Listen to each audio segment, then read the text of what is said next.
Ulangan 19, kota-kota perlindungan. Apabila Tuhan Allahmu sudah melenyapkan bangsa-bangsa yang negerinya diberikan kepadamu oleh Tuhan Allahmu, dan engkau sudah menduduki daerah mereka dan diam di kota-kota dan rumah-rumah mereka, maka engkau harus mengkhususkan 3 kota di dalam negeri yang diberikan Tuhan Allahmu kepadamu untuk diduduki.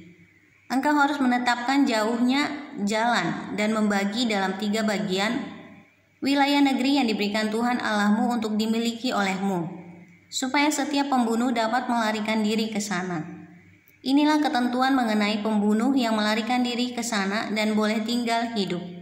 Apabila ia membunuh sesamanya manusia dengan tidak sengaja dan dengan tidak membenci dia sebelumnya, misalnya apabila seseorang pergi ke hutan dengan temannya untuk membelah kayu, ketika tangannya mengayunkan kapak untuk menebang pohon kayu, mata kapak terlucut dari gagangnya, lalu mengenai temannya sehingga mati, maka ia boleh melarikan diri ke salah satu kota itu dan tinggal hidup. Maksudnya supaya jangan penuntut tebusan darah sementara hatinya panas dapat mengejar pembunuh itu, karena jauhnya perjalanan menangkapnya dan membunuhnya, padahal pembunuh itu tidak patut mendapat hukuman mati karena ia tidak membenci dia sebelumnya. Itulah sebabnya aku memberi perintah kepadamu demikian.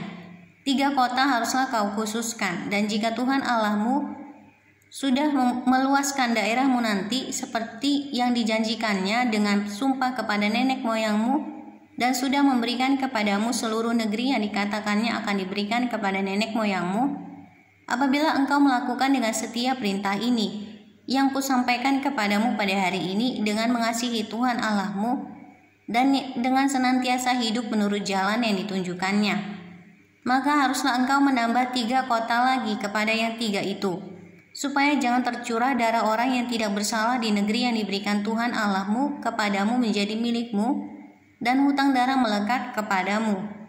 Tetapi apabila seseorang membenci sesamanya manusia dan dengan bersembunyi menantikan dia, lalu bangun menyerang dan memukul dia sehingga mati, kemudian melarikan diri ke salah satu kota itu, maka haruslah para tua-tua kotanya menyuruh mengambil dia dari sana dan menyerahkan dia kepada penuntut tebusan darah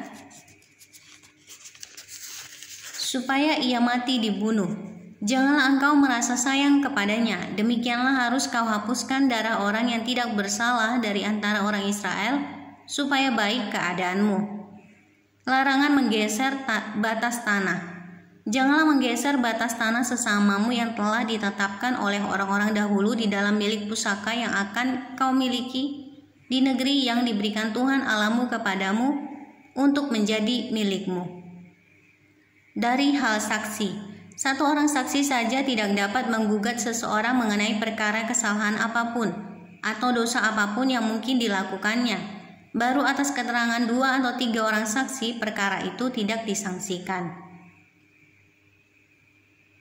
Apabila seorang saksi jahat menggugat seseorang untuk menuduh dia mengenai suatu pelanggaran, maka kedua orang yang mempunyai perkara itu haruslah berdiri di hadapan Tuhan, di hadapan imam-imam dan hakim-hakim yang ada pada waktu itu.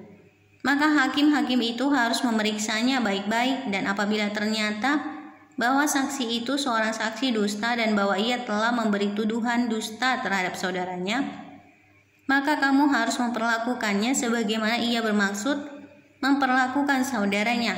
Demikianlah harus kau hapuskan yang jahat itu dari tengah-tengahmu.